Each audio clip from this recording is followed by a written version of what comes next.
Let me introduce myself. I'm Jenna, an assistant manager at a bustling marketing firm. For years, my life revolved solely around deadlines and presentations, until Mark came along. We met at a corporate event. He was the keynote speaker, talking about innovative architectural designs. He was confident, something that drew me in immediately, but what really caught me was his unassuming smile when he talked about his projects. A year after that meeting, I was not just attending another conference, but also planning a wedding. Mark proposed unexpectedly during a quiet dinner at home, a stark contrast to the public persona I first met. We married in a small ceremony, and I moved into the house he shared with his mother, Susan. Susan was a small woman with sharp features and an even sharper tongue. She greeted me on moving day, sizing me up with a critical eye as I lugged my boxes inside. "Make sure those boxes don't scuff the floors," she instructed, her voice stern. "Of course, Susan. I'll be careful," I responded, trying to keep my tone light. I learned quickly that Susan had rules for everything, from where to place my shoes to how the dishwasher should be loaded. It was her house, after all, and I was keen on making a good impression. Living with one's mother-in-law could be challenging, but I was determined to make it work. But it wasn't just the rules. There were the Sunday dinners when Susan would recount tales of raising Mark by herself, a monumental effort after her husband left following their daughter's death. She would look away sometimes, her voice dropping a notch. It was tough, raising a boy alone. But we managed, didn't we, Mark? Mark would nod, pass the potatoes, and quickly change the subject. I got the sense that these stories were Susan's way of reminding me of her sacrifices. One particularly chilly evening, as Mark was late from work again, Susan and I found ourselves alone. She was in the kitchen, stirring a pot of her famous beef stew, when I decided to join her, trying to break the ice. "Can I help with anything?" I offered. She glanced over her shoulder, then pointed at the salad. "Dress that. And don't drown it in vinegar like last time." Her words stung a bit, but I kept my smile. "I'll get it right this time." As I mixed the salad, Susan continued her monologue about the past. "Mark was always such a sensitive child. Needed more looking after than most boys. It's good you're here now. Maybe you'll manage better than I did," she said, her words a mix of hope and challenge. Settling into life with Susan and Mark proved to be a complex dance of personal boundaries and shared spaces. The early days were tough, with Susan watching every move I made around the house. But as time wore on, I started finding my rhythm, and oddly enough, it was the moments when Mark was away that brought Susan and I closer. One lazy Saturday afternoon, while Mark was out on one of his frequent business trips, Susan invited me to join her for coffee. The living room was cozy, a stark contrast to the cold formalness Susan usually exuded. "Sit down, Jenna. Coffee's almost ready," she called from the kitchen. "Thanks, Susan," I replied, taking a seat on the plush sofa, trying to make myself comfortable amid the embroidered cushions. Susan sat opposite me, her eyes studying me over the rim of her cup. "Mark tells me you're handling the new project at work," she said, her tone more curious than intrusive. "Yeah, it's a big one. Lots of late nights ahead," I responded, appreciating that she was making an effort to talk about something other than household chores. Susan nodded, then her expression shifted as she seemed to decide on something. "Jenna, I know we've had our, let's say, adjustments. But I want you to know, I'm glad he chose you." Her words took me by surprise.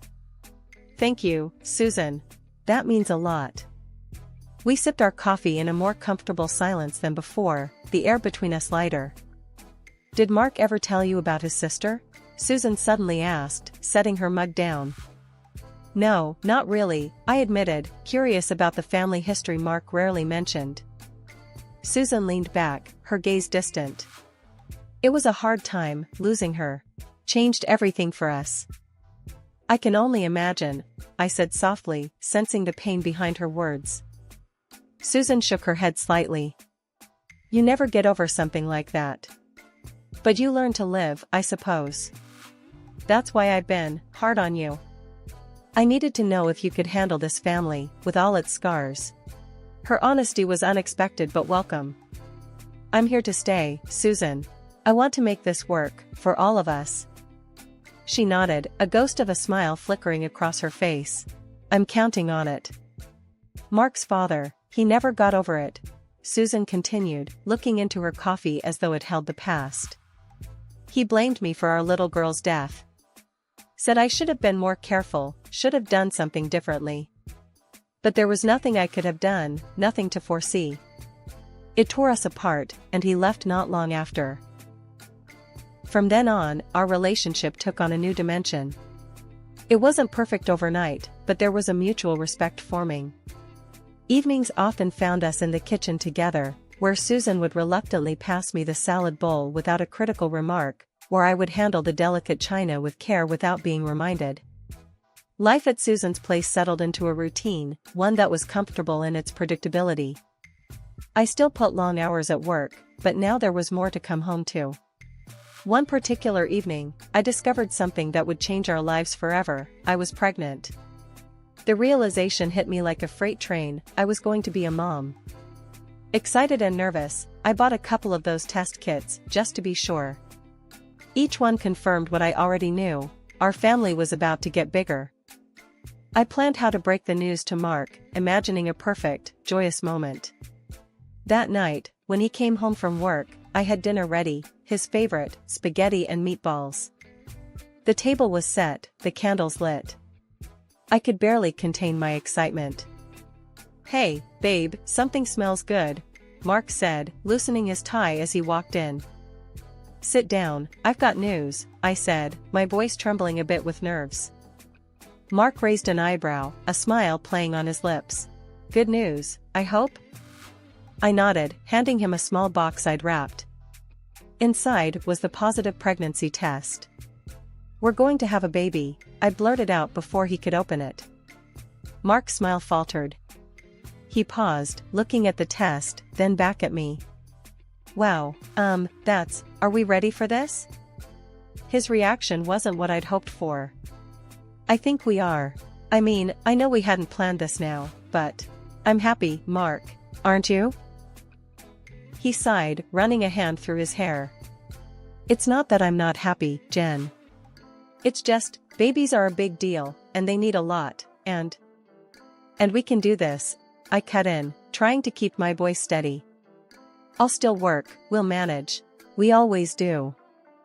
Mark nodded slowly, still not quite meeting my eyes. Yeah, of course. We'll manage. It's just a lot to take in, you know?"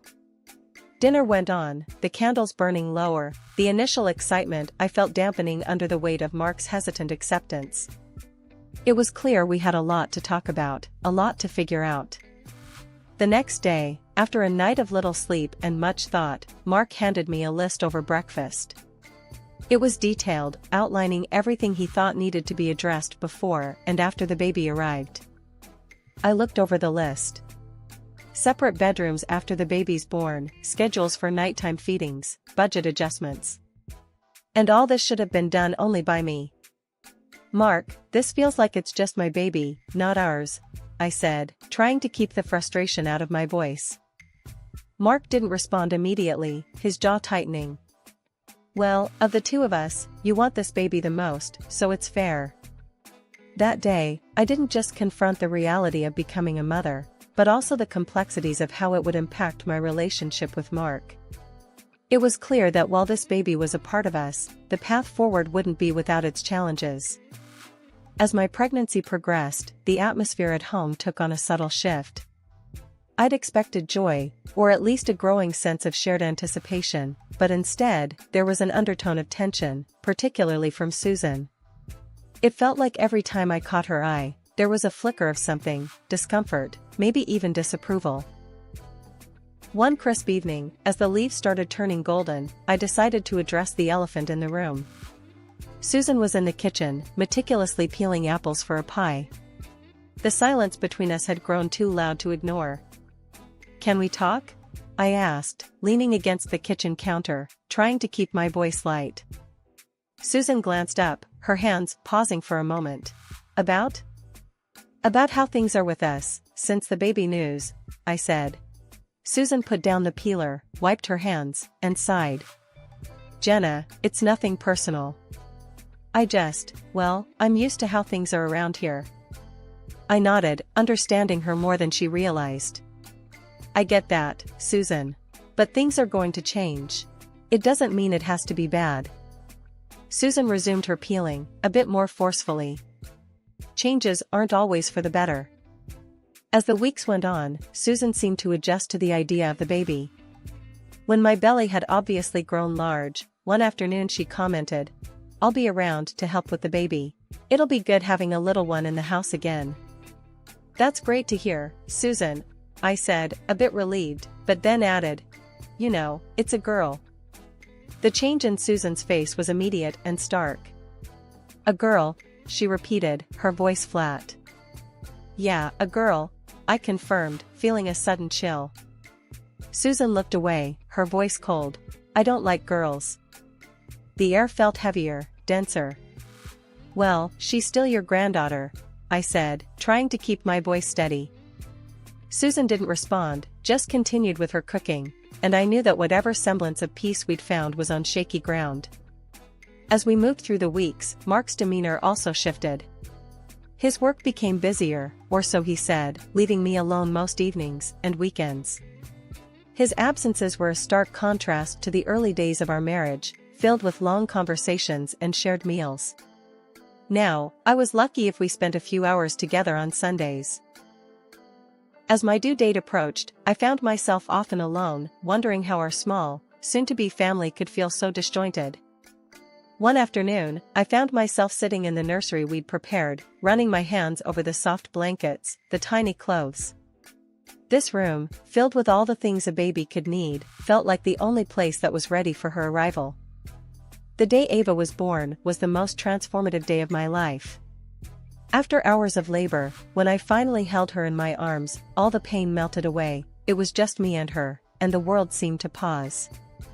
Bringing Ava home was supposed to be the start of a beautiful new chapter. But the reality was far from what I had envisioned. Mark was at the hospital for the birth, but his presence felt more obligatory than supportive.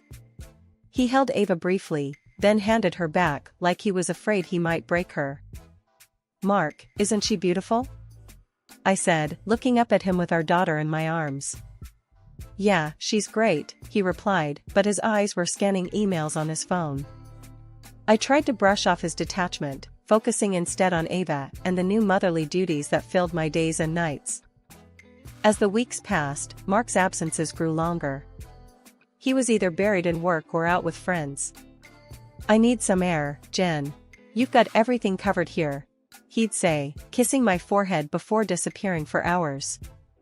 It was during one of his absences that Susan's true colors regarding Ava started to show. Initially, when we brought Ava home, Susan had seemed to soften slightly, watching me feed her or change her with something that almost looked like curiosity. But that changed one day when Ava wouldn't stop crying.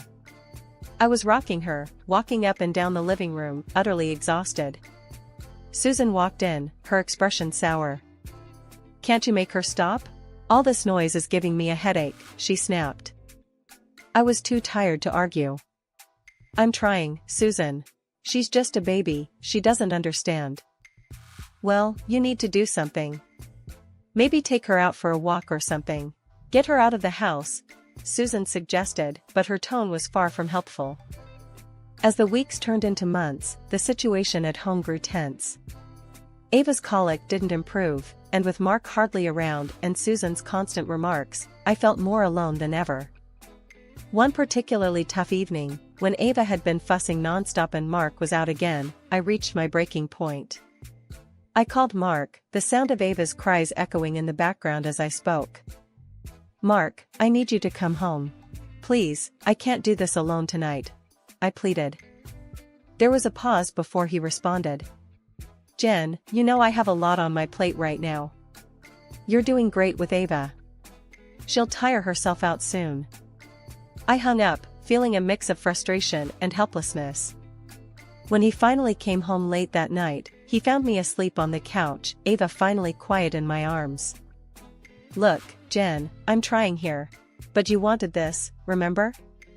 His words cut deep. I looked up at him, too tired to cry. Yes, I wanted Ava. But I wanted us to be a family, Mark. I can't be the only one trying.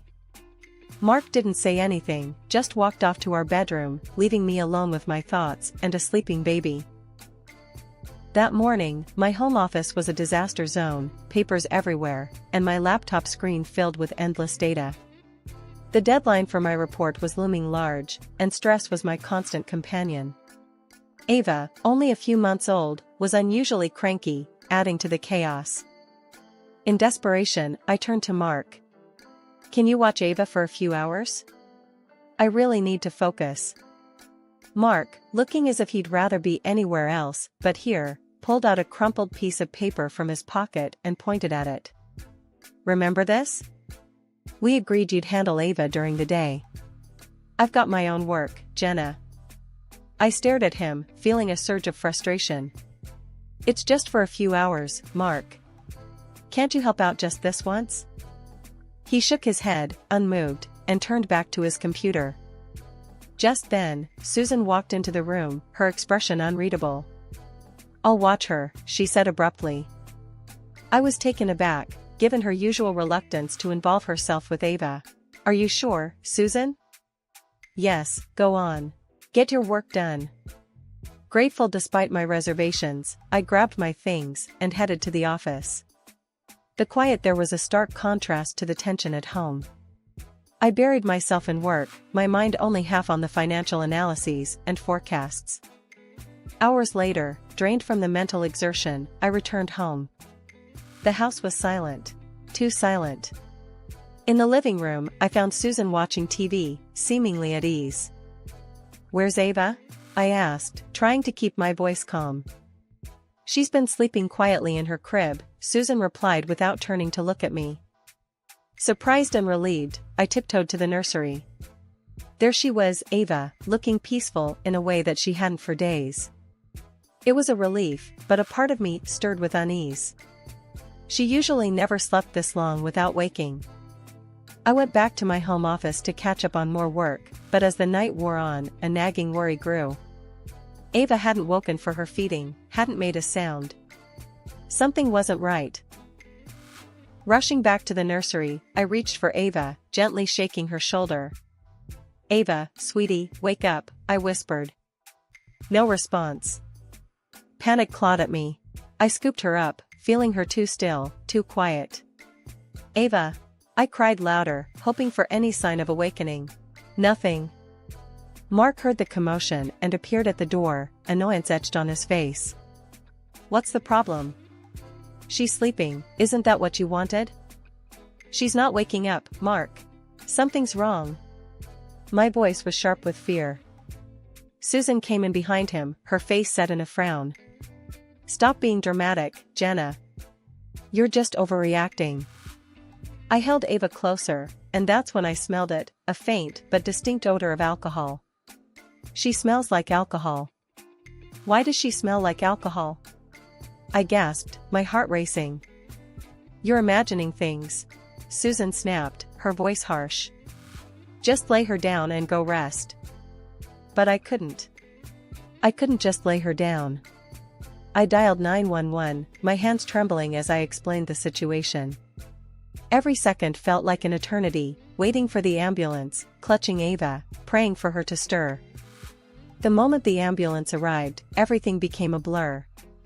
The paramedics rushed into our home, and even Mark and Susan finally emerged from their rooms, their expressions unreadable. They silently watched as the paramedics worked on Ava, checking her vital signs and quickly assessing her condition. The urgency in their movements was terrifying. One of the paramedics called out as he lifted Ava carefully.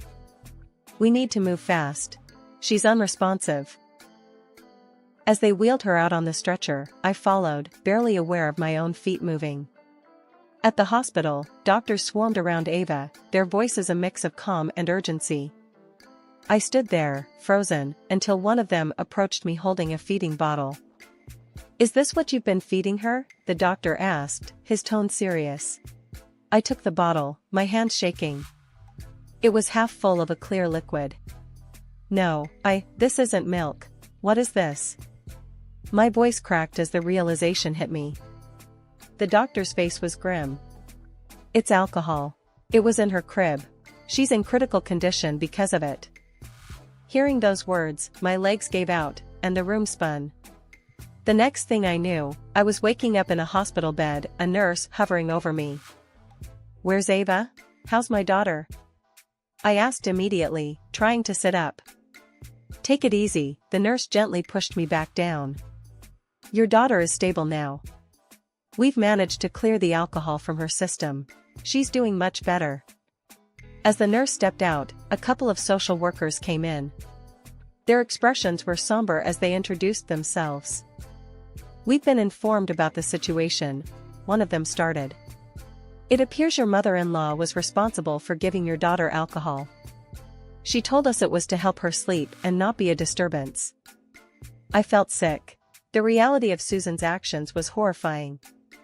She did this, on purpose? Yes, she admitted to diluting cognac and giving it to Ava. We've already contacted the police. They're handling it from here, the other social worker added. As they spoke, memories flooded back, the story Susan had told about her past, her daughter's tragic death. It hit me then, a chilling thought. Could this be how her own daughter died? She always said her husband blamed her for their daughter's death, I muttered, half to myself. The social workers exchanged a look. We'll make sure to mention this to the police. It could be relevant to their investigation. After they left, I lay back, exhausted and overwhelmed. My mind raced with what needed to be done next. It wasn't just about recovering from this nightmare, it was about protecting Ava from ever experiencing anything like this again. When Mark came to visit, his face pale, he looked like he was about to speak, but I cut him off. How could you not see what was happening? She was under the same roof as us, Mark. I didn't know, he stammered, looking away. I'm sorry. I should have been there more. I should have seen. Sorry isn't enough, Mark, I want to get a divorce, I said firmly, my resolve hardening. It was about taking action, making sure our daughter never had to suffer like this again. After everything that happened, going back to the house I once shared with Mark was out of the question. Ava and I moved in with my parents for a while as I sorted things out. During that time, I filed for divorce. It was a tough decision, but necessary for our well-being. The court proceedings were draining. In the end, Susan was sentenced to a short term in prison. They could not prove Susan's guilt in her daughter's death, and had to pay a hefty financial compensation. Mark was ordered to pay child support. It wasn't about the money, though, it was about ensuring Ava's future was secure. A few months later, I bought an apartment. It was small, but it was ours, a sanctuary for Ava and me. We decorated it with bright colors and filled it with laughter and new memories. It was during this time of rebuilding our lives that I received an unexpected visitor. Mark's father, Greg, came by one afternoon. I hadn't seen much of him over the years, but he was always kind and had a gentle manner. His visit was a surprise, and honestly, a bit unsettling at first. Jenna, I hope it's all right that I stopped by, he started, his hat in his hands, a nervous habit. Of course, Greg. It's good to see you, I said, leading him into the living room. Would you like some coffee? As I brewed the coffee, Greg's purpose for visiting became clear. He wasn't just here to exchange pleasantries. Jenna, there's something important I need to tell you, he said, his voice heavy with seriousness. Susan, she did the same thing to her that she did to Ava. I've always suspected it, but I couldn't prove anything. His confession stunned me. The patterns of the past mirroring the present were chilling. Greg's next words were unexpected. I've decided to bequeath my estate to Ava. She deserves a secure future, one that's not overshadowed by the mistakes of her grandmother. I was taken aback by his generosity. Greg, that's incredibly kind of you. Ava is lucky to have you. As Ava toddled into the room a few moments later, Greg's face lit up with a joy that was pure and heartfelt.